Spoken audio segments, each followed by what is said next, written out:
J'ai un ami qui était mort. Désolé pour lui. Parce que moi, j'adore Jésus. Amen. Je suis vivant. Oh.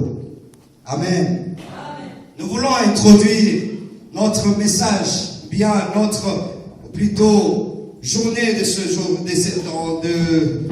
de s'éveiller. Nous voulons l'introduire par une petite exhortation qui va encore nous aider à bien adorer le Seigneur. Amen. Amen. Amen. Écoute ce que la Bible dit. Nous allons prendre nos Bibles dans les livres de l'Apocalypse. Apocalypse, chapitre 1. Et nous lirons au verset 8.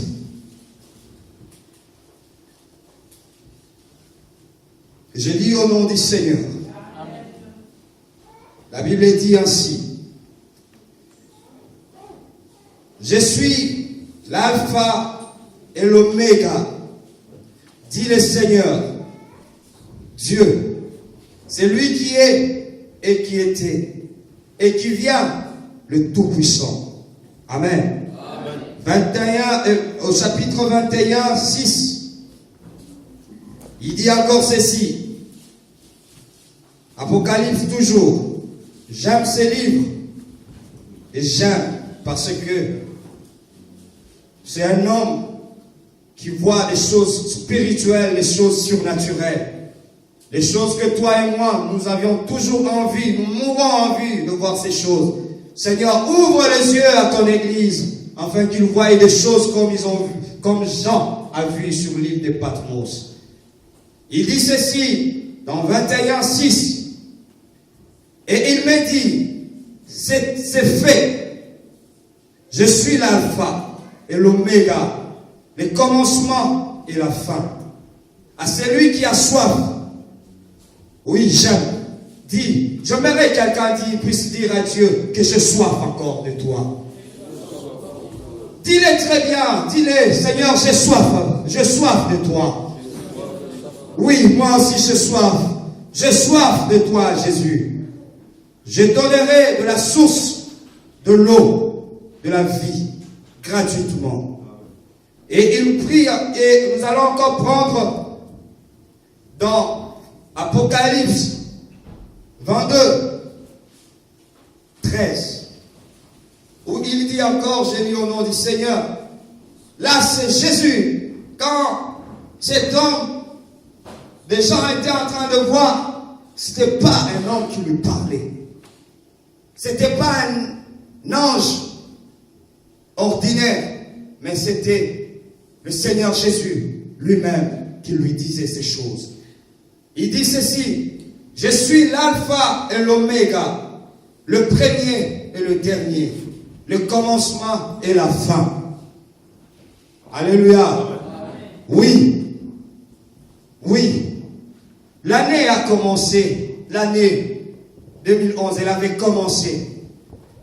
Nous l'avions dit, Seigneur, viens. C'est lui qui était au commencement. C'est Jésus.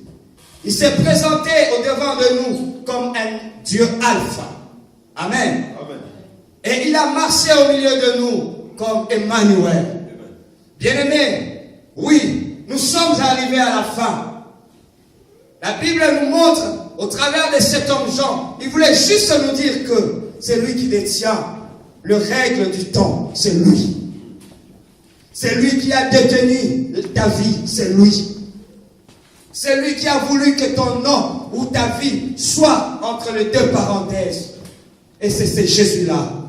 C'est pourquoi je te dirais que si tu as traversé, si tu as vécu en 2011, ce n'est ni par ta force, ce n'est ni par ta volonté, mais c'est Jésus. C'est lui qui est l'alpha. C'est lui qui a commencé à te donner le souffle de vie le matin.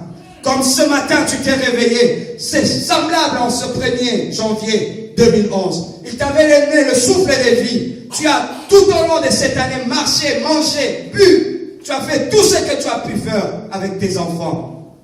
Grâce à qui? À celui qui était au commencement. Il s'est pointé au début de toi. Il a dit, oui, je veux marcher avec toi.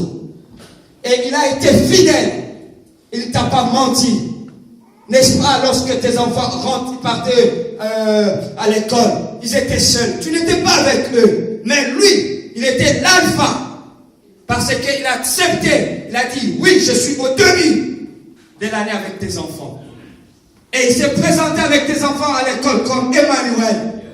Tu étais absent. Il a dit, je serai avec vous tous les jours de votre vie. Alléluia. Amen. Alléluia. Bien-aimés, j'ai fait juste mon introduction pour vous dire que l'année, elle prend fin.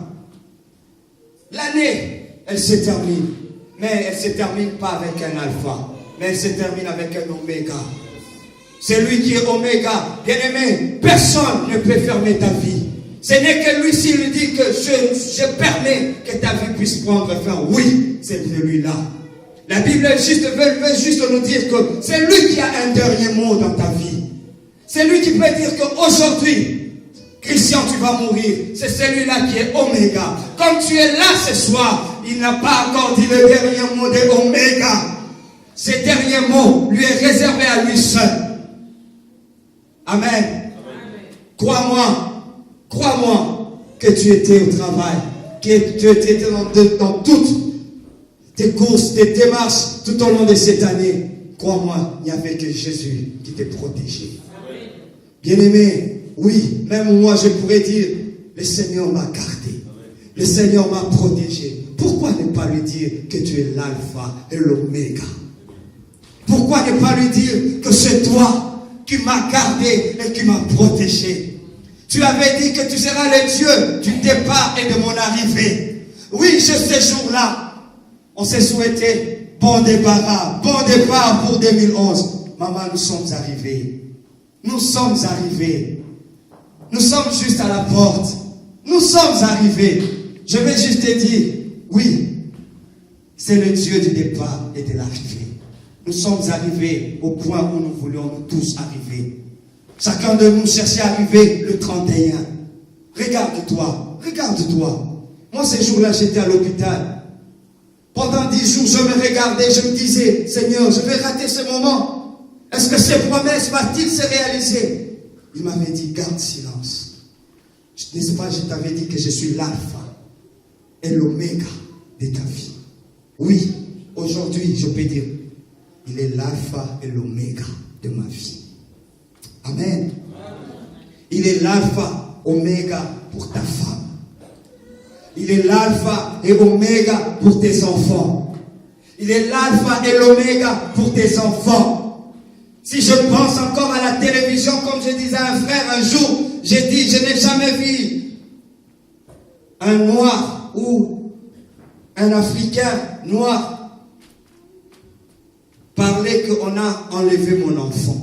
Ou on montre à la télé qu'on a eu à violer. Non.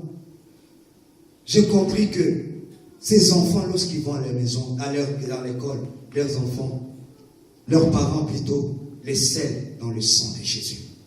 Ils demandent toujours, Seigneur, garde mes enfants, garde-les, là où ils vont, que l'ennemi ne le voie pas. Bien aimé, nous ne disons pas que le Dieu est injuste, mais Dieu est juste. Parce que nous demandons que Dieu puisse garder. C'est notre foi, notre croyance en Jésus-Christ qui fait que nos enfants sont protégés. Bien-aimé, bénis Dieu ce soir. J'aimerais que tu le fasses avec amour. Lorsque tu manques les mots, tu regardes ton enfant. Lorsque tu manques les mots, regarde ta femme. Lorsque tu manques les mots, regarde ton mari. Bénis Dieu à cause de cela. Lorsque tu manques les mots, regarde ta maison. J'ai vu l'autre fois, je descendais dans le train, mais j'ai vu le fumet qui montait. Je regarde, je pose la question, on dit, il y a une maison qui prend feu. Je me demande, c'est pas à la cotonne, peut-être ça doit être chez moi. Je me suis dit, j'ai dit encore recommencer à zéro. Non, Dieu n'a pas voulu que ma maison prenne feu. C'est semblable à toi. Ce n'est ni toi qui l'as protégé. Ta maison, ce n'est ni toi qui l'as gardée. Et c'est Dieu. Je crois que tu as voyagé. Je crois que tu t'es déplacé. En prenant des bus, en prenant des taxis, en prenant, je crois, je ne sais quoi. Ce n'est ni le chauffeur qui t'a bien conduit, mais c'est Jésus qui t'a bien conduit. Alléluia. Alléluia. Oui, nous allons nous lever. Nous allons commencer notre prière de ce soir. Notre prière de